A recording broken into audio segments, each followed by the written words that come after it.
Hello and welcome to episode 10 of No Time to Cry. We're your hosts. I'm Shannon. And I'm Laura.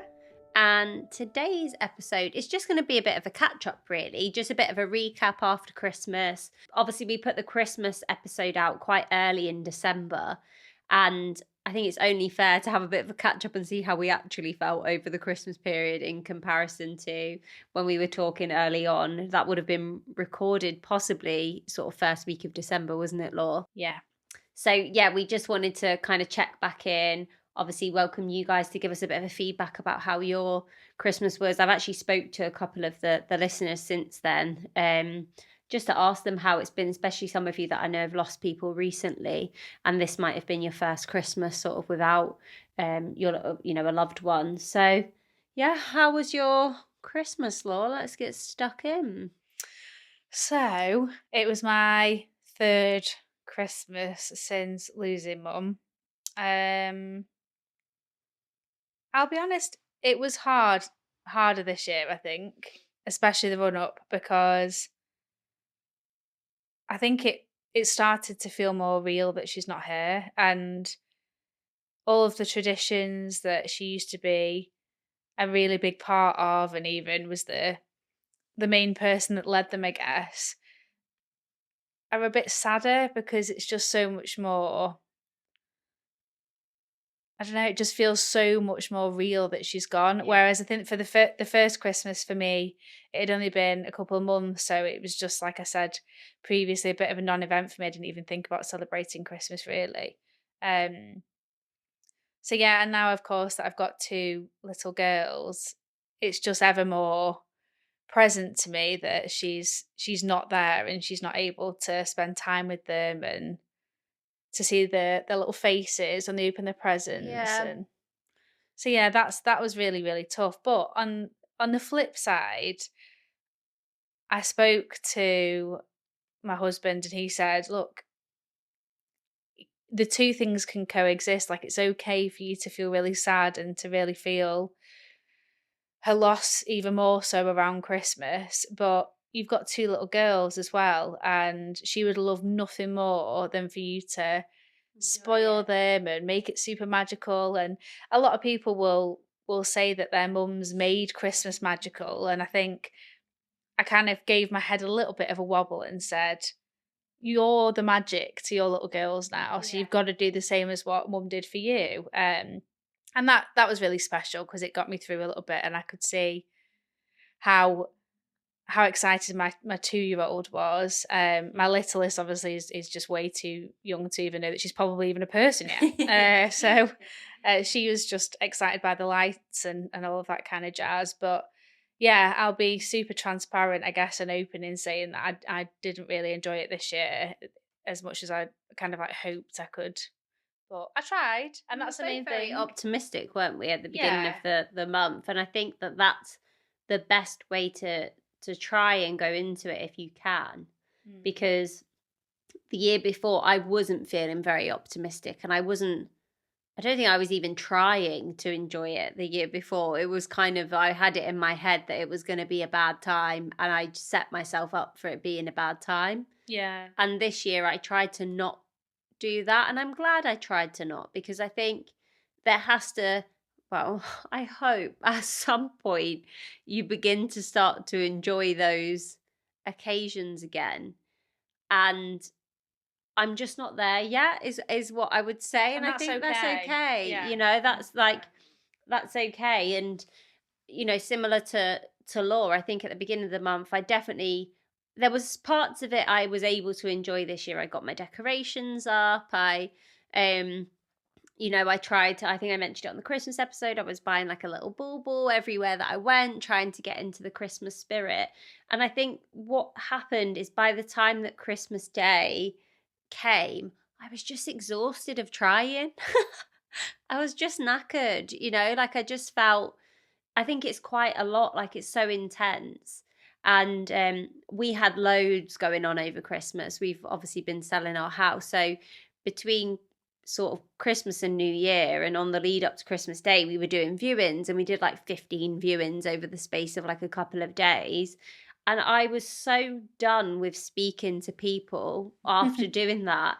I just kind of isolated myself a little bit, and I just needed that kind of seclusion where I was like, I can't speak to people right now because I feel a bit overwhelmed. I'm really missing my dad. I'm having a bit of a hard time with it. And now I'm having to go, hiya, look how great my bedroom is, and all those kind of things, and sell it. So then when it came to me having time on my by myself, and if anybody knows me, God, I don't shut up. Like, I'm a right chatterbox. And I just sat in silence for days on end.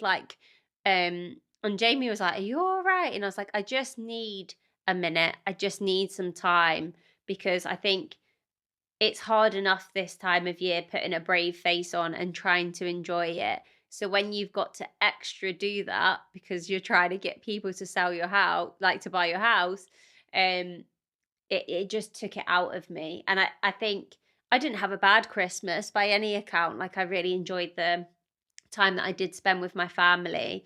Um, we always go to my brother-in-law's house on Christmas Day and New Year's Day, and you know, unfortunately, my sister-in-law, or Jamie's sister-in-law, lost her dad this year. So it was her first Christmas without her dad.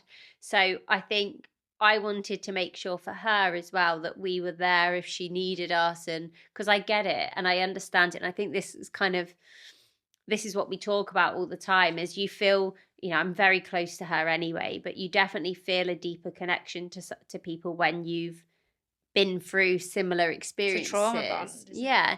And unfortunately hers was very unexpected as well. It came from nowhere. So um there's that whole piece, but I think she is similar to you where, she's a mum, she wanted to make sure it was special for the kids.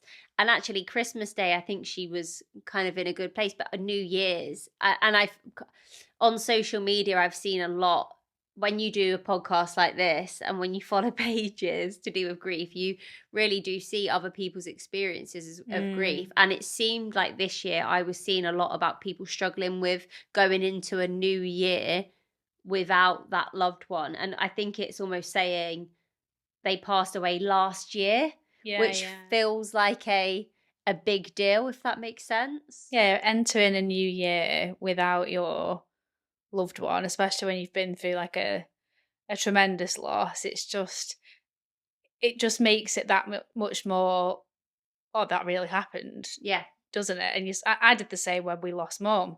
So she died in 2022, and I was the same on New Year's Eve of that year. I just thought, oh gosh, like 2023, we're going into a year where mum won't be on this earth, and it just felt so bizarre and so alien that she wouldn't be seeing the new year Yeah. in. The other side of it is that I think people always say, oh, like you say goodbye to the year that's gone, right? And you welcome the new year in. That's like a massive thing. But when you're saying goodbye to a year where the person or someone that you loved as much as that, it feels like you're leaving them Behind, behind. yeah. And I think that's something that doesn't get spoke about very often, in terms of everyone talks about Christmas, and, fair play. We concentrated on Christmas. I think it's because that's what's in your mind the most when you're coming up to that time. It's like Christmas, Christmas, Christmas. How am I going to get through Christmas? And then all of a sudden you're like, shit, I've got to go through to a new year without them there. And, I think it brings you then closer to the anniversaries all over again. When that Yeah. year's completed, you're like, for me, dad's is 2 years in this Jan. So I'm in Jan. I'm like, oh my God, it's 2 years this month. And then you're closer to Father's Day or Mother's Day, and then you're closer to birthdays again. And it's just like it that circle, I suppose, of, especially for any of you that lost people last year, you're heading into a lot of your firsts. And I think that can be quite intimidating. But as Laura and I have said before, I they tend to pass you by more than you anticipate for them to be. I don't, although I can reflect and go, how was my first Father's Day? How was his first birthday without him here, or whatever? They don't haunt me. I don't know what it is. It feels hard at the time, but I don't cling on to how hard those days were. I don't know if you feel the same, Law. Yeah, I'd agree. I think it's even like a bit of a blur sometimes, isn't it? When people ask me, oh, what did you do for Christmas last year, for example, the year before even, I wouldn't be able to tell you because, you do just sort of, you have to navigate through them. And sometimes it is just a case of, it's okay if you just view it as another day. Yeah, And that's the other thing. I think 100%. it's important to not put a huge amount of pressure on yourself. And that's what my gran said to me, actually. She said, if you're finding Christmas difficult, or even New Year's Day, or whatever day it might be, birthday, It's just another anniversary, day. it's just another day. And there is so much pressure around, particularly the festive period, to enjoy yourself and to put on a brave face. And actually, when you have lost somebody, it's ever more. It's just so much more of a weight on your shoulders, isn't it? You feel the loss so much more. It's so much bigger than what it would be on, say, like the 1st of December or whatever it is, like a random date. Like, you're Yeah. always with your family typically, aren't you? Or with the people that you love around Christmas. So it's that empty seat at the table. It's the fact that you've got one less present to write, one less card to write, one less present to sort of to give and to receive, and all of that kind of stuff. That's what's hard. And I think for us around Christmas as well, we had loads of games that we used to play, and my mum was like just a bit of a nutcase, as everybody has probably gathered from these episodes. But she created something called the flower game, which I'm sure like No idea has what you been mean. around for years and years and years. She didn't specifically make it herself, but that's how everybody in our family knows it. It's mum's game, where it's essentially like a big pile of flour. It's in a rectangle or a square, and you basically take turns in cutting a little bit of the Oh, flour, yeah, yeah, and I've in the seen it. middle you pick something. Yeah. So we always had a match because it was harder. And then whoever knocked the match over then had to get the match out of the flour with just their mouth. So with their hands behind the back, and obviously after a few drinks, a few bollies on Christmas Day. That was just like, it was just such a hilarious game. And it's that I can't do that game anymore. I can't bring myself to do it. And I know that people say to me, "Oh, but your mum would want you to enjoy it and would want you to sort of be continuing that tradition." And I do really want to one day, but right now, I think it's still too raw. Yeah. And I there's a fine balance between doing things because you want to and doing them because you think Feel like you have you to, or you have to should. and your loved one would want you to. I think you do what feels good for you. And I was speaking to somebody about how they were getting on with Christmas, and they were a bit like, to be honest, I'm just pretending, I'm forgetting about it for a minute. I'm putting it in a box and I'm locking it away.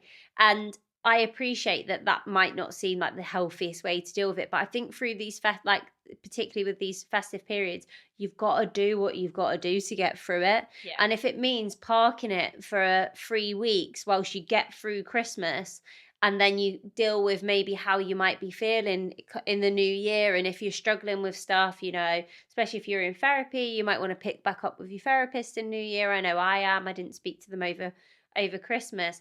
I would normally say don't ignore how you're feeling, but I think there's a time and a place for it sometimes, where you just go, I've just got to get through this period. And if that means pretending for a minute, I'm obviously never going to pretend forever that I've not lost. That you can't, right? But You get too into your head as well sometimes, don't you? I think it's one of those things whenever you're on your own for too long. Guys, I often get it in the car, actually. Like, that's when I think and overanalyze the fact that mum's gone. And I've seen people do it in the bathroom as well. Like, I think when you yeah, have like those, brushing your teeth. yeah, those sort of like almost like insignificant daily routines that you have, you suddenly, like, your brain's kind of switching off, thinking of like, I don't know what you've got to do for the next day, whether it's like picking up some bread and milk from the shop, or I've got to do this for the kids or whatever. um I think in those moments where you've got like a bit of a second to yourself, where you're not specifically thinking about something, that's when it hits you, doesn't it? Yeah. And I've done it before, similar to like you said, Shan, where I've just been washing my face in the bathroom, and then all of a sudden I just think, my mum died. Mm. She's really not coming back. Mm. And it won't even be that something's like led It up just to comes that. into It your just head. comes, doesn't it? And then you can sort of just be in tears, and you sort of have to, like, brush yourself Yeah. off or whatever. But I think that's the other thing as well, is those moments will still come. So if you feel to enjoy yourself over the festivities or around a birthday, whatever it might be, it's okay to just say, actually, I can't handle that today, because it will still come It out. will come out. Yeah, Um, unfortunately, it still comes out. I wish you could kind of park it aside and deal with it. But I say that jokingly because obviously I think you want to be able to remember those people as of well. course you do, And yeah. to remember them, you can't really get past the fact that they're no longer here. So, You've got to the- do both, though, like you yeah, say, Sean. It's coexist, like you said, Law. Yeah. And I think sometimes, yeah, I'm the first person to say you don't push your grief away, but in the same respect, if it's really impacting you just being able to do some of the things that you used to love and you want to enjoy, you do have to put yourself into that headspace of trying not to overthink it, because you can easily do it, can't you? You can sit at home and think about every detail about how you lost somebody and the fact they're not here now, Yeah. and you can really get inside your head, and it's a dark place, isn't Yeah. it? Sometimes you do have to occupy yourself and keep yourself busy and focus on things that do bring you a little bit of joy. And it's easier said than done, because, like we said, particularly in the early Yeah. stages, you feel really, really guilty if you're smiling or enjoying a moment. You're like, Do oh you my know what's gosh. odd? Now I feel guilty for not enjoying myself. Mm, It's like it's flipped on its head to begin with. I felt guilty if I enjoyed myself, right? I'm like, I'm having too good of a time for someone that's just lost their dad. Like, yeah, yeah. if someone makes you laugh, even you're like, oh, should I really be laughing? Like, How dare how dare I? Because I I? should be grieving. Yeah. Whereas now, come the Christmas period, it's almost like I get annoyed that I can't enjoy it. I think for myself, but also for my dad, it's like just enjoy it, enjoy the time. For both of you. Yeah, and when Mm. people say just take in like your surroundings, enjoy the people that are around you, and I do, and it's not just like I said, I didn't have a bad Christmas. Like I'll look back at this Christmas in years to come and be like, oh God, that was just a really nice like. Sold my house over that period, like all those kind of things. Is a really good period of time, but like you said, it does coexist. I've had good days and I've had bad days. Like Jamie will say to me some days, "What's wrong?" And I just burst into tears. I was like, "I really miss my dad. I just really miss him."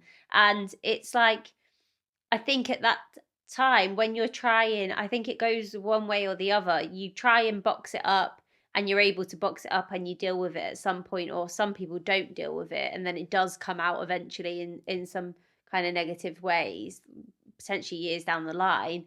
Or you try and box it and you just can't successfully put it No. in a box, and I really struggle to box it up. I sometimes get a bit jealous of people that can do that, because I think I would quite like sometimes to be able to park it and go, not today, like just not today, let me get through the day. Unfortunately, I'm one of those people that's got about 1,010 thoughts going through their head every 10 seconds. Racing So, thoughts. yeah, horrific racing thoughts. So it's always somewhere there, out of everything. Oh, I keep hitting my microphone. It's like a new thing that I've started doing. I'm very handsy. Handsy.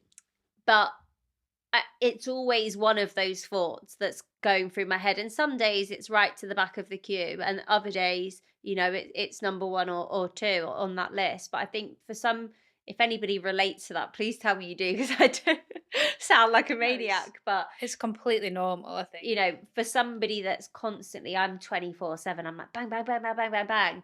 And my thoughts are the same, right? So I could be sat here having a laugh and a joke with you, and then next minute I'm like, oh, this is going on and that's going on, and oh yeah, what about dad? What did dad think with that? And then all of a sudden it's in my mind again.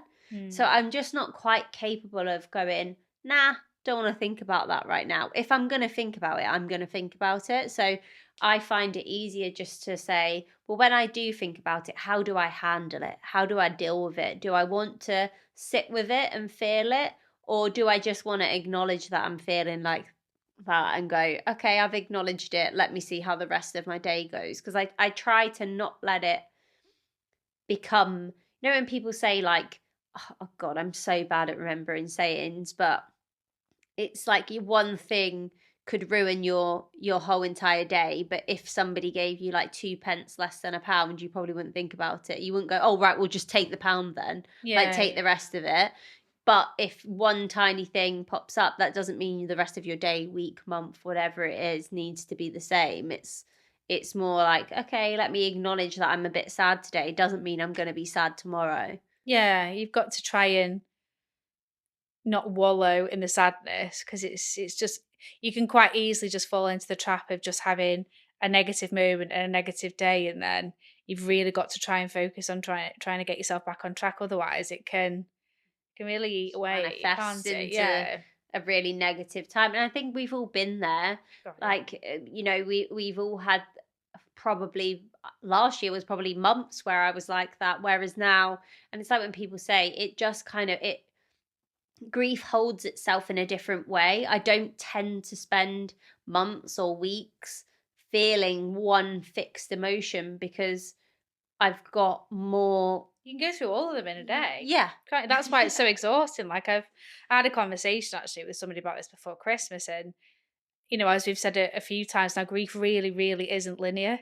Love is, like it's like a constant thing, isn't it? Yeah. That you just like is always there. But I think a lot of the time, when you are having those really exhausting days and the particularly tough times, you have gone through all of those emotions, haven't you? You might feel sad and then guilty and then angry and then even moments of happiness as well, where you're thinking of like some of the special memories you had that Yeah. bring you that little bit of joy. And yeah, it's a lot, isn't it, to sort of go through those thought processes, and it's normal as well. So if you are going through that right now, I'd just say that it is really difficult and it does take its toll on you sometimes. And as we've said, yes, there are times when you do need to sort of take it all in and embrace it to a point. But then also you've got to be able to make sure that you're looking after your own sort of mental Yeah. health there as well, because otherwise you can end up in a bit of a bad way, can't you? So, I just try to make really uncomfortable jokes about it to yeah. people.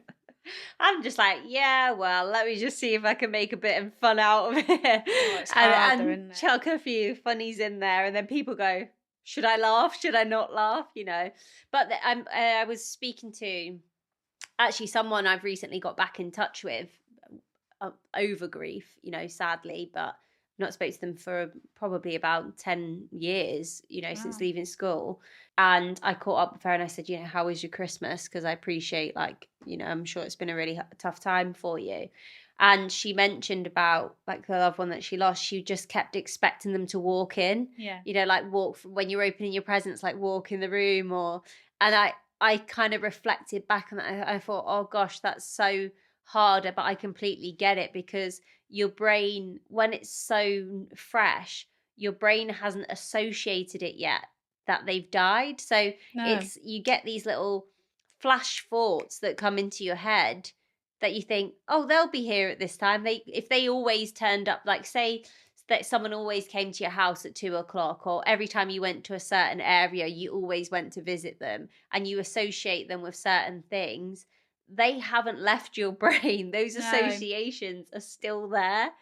Um, And for a split second, you still sort of cling on to the fact that, oh, they'll be here in a minute, and then all of a sudden you're like, no, no. they won't. And then that's like an extra like kick, like, whoa. It's like when you first lose like somebody, like the day itself is just the most Yeah. horrific, earth-shattering thing you can ever really go through. I think a human being can really go through, and then the next day you almost like think, God, that was the most horrific Dream. nightmare I've ever been through, and then you're like, holy shit, no, That was real. that was real, and it keeps happening, Yeah, doesn't it? that was the truth. Until you And process that's why it. some people don't sleep for a Yeah, little gosh, while yeah. afterwards. I think both of us struggled. Actually, the day that dad passed away, I slept like a log, and I think it's because I was so You're exhausted. exhausted. Mm. I just fell asleep. But then for weeks after, I was kind of getting like 1 or 2 hours here or there because You go into overdrive, don't you? Like yeah, we've said before, it can it can send you a bit mad, a bit crazy grief, like, yeah, because you're just exhausted. and you're not making sense of it though, are you? I think like for me, I was like, could mum have been saved if she got back to the hospital by this time? Yeah, What if she'd have done this? What if this had happened? What, you're trying to sort of make logical sense of what has happened, and actually sometimes there isn't. It's not meant to make sense sometimes, no, which is the really unfortunate thing. And I remember speaking to the doctor about it because I had my sign off from having Sienna actually just after mum passed away, and the doctor was like, "So how you doing?" And normally, if anyone's been through them, they're normally just like, "Right, birth control." That's all they're really bothered about. Um, Didn't work for you. You had a baby less than 2 years dunno, yeah. later. 2 babies in 2 years. But I remember he was so kind actually, and he said, "Are you all right?" And I said, "Do you know what? No." And normally I don't say things like that to her. I'm No. very much like, "No, I'm okay." And for some reason, I wouldn't normally say this to a stranger because he's not Yeah. somebody I know well.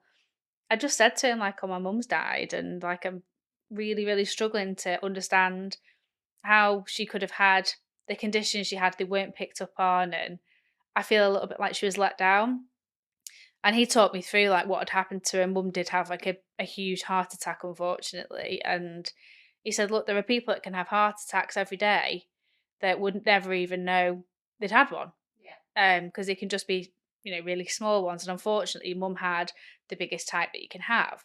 And he was trying to sort of console me and reassure me that because in And my he explained it he to explained you. it. He did drawings for me and everything, and he was like, the biggest thing for me, and I'm sure it's the same for you, Shannon, for other people, when you lose someone, you're like, I just want them to not be in pain or to them to Yeah. have not been through any pain. And he said to me, "Look, if I'm totally honest with you, it would have been like switching a light off Yeah. because it was that much of a big heart attack. It went straight to your mum's main artery. She wouldn't have known about it, honestly." And even though I was still really, really heartbroken, in part of me thought, thank God, like that she wouldn't Yeah. have really known what was happening. Um, and I'm so grateful I had that conversation with him that day because honestly, you know what it's like. You Google all sorts, you're like, oh, what if I'd have got to the hospital this Yeah.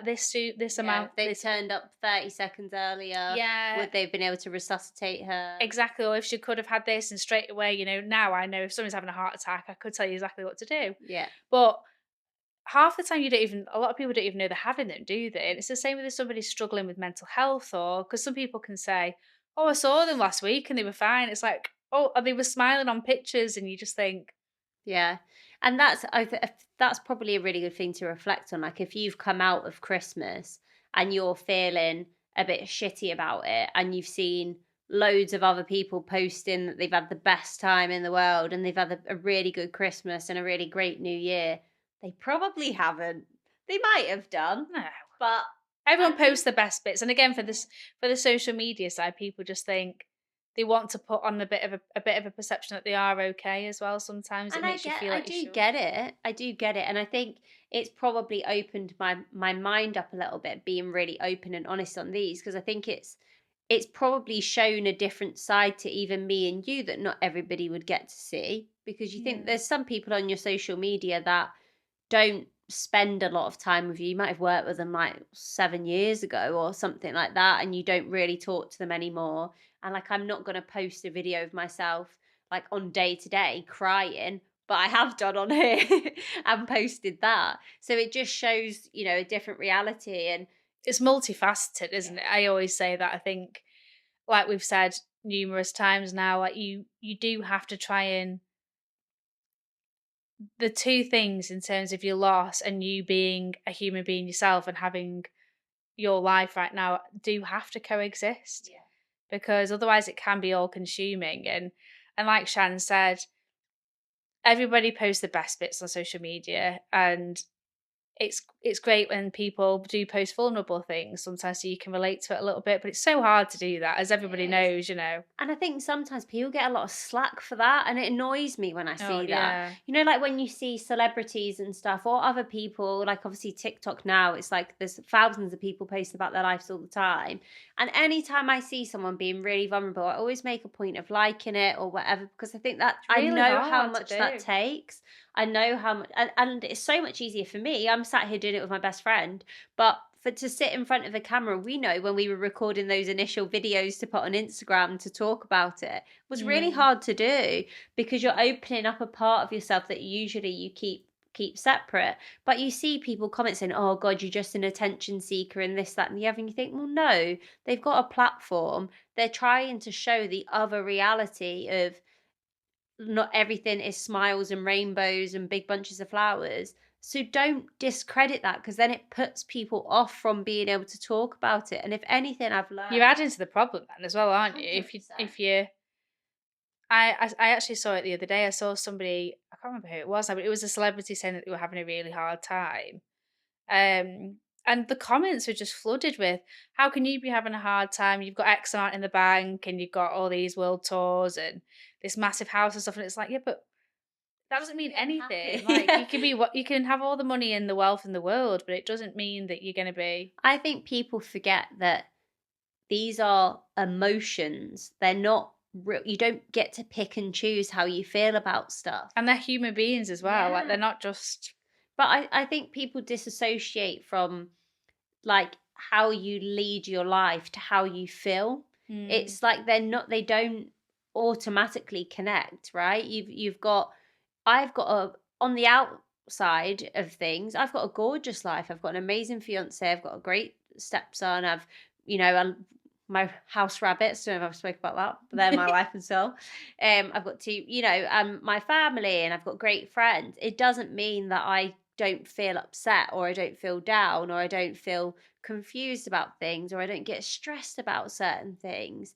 And I think we could all just do with making sure that we're just spending 2025 being nicer to people, making sure that we're being considerate, and if somebody's acting a certain way, thinking, well, why could that be? And it's not about excusing any bad behaviors. Like, we're all for holding people accountable, but it is just about being more emotionally aware and Be making sure, kind. Just be yeah, be kinder. kind, think about how people are feeling and taking stuff, and try to live in a place where you're positive but honest. That's the biggest thing.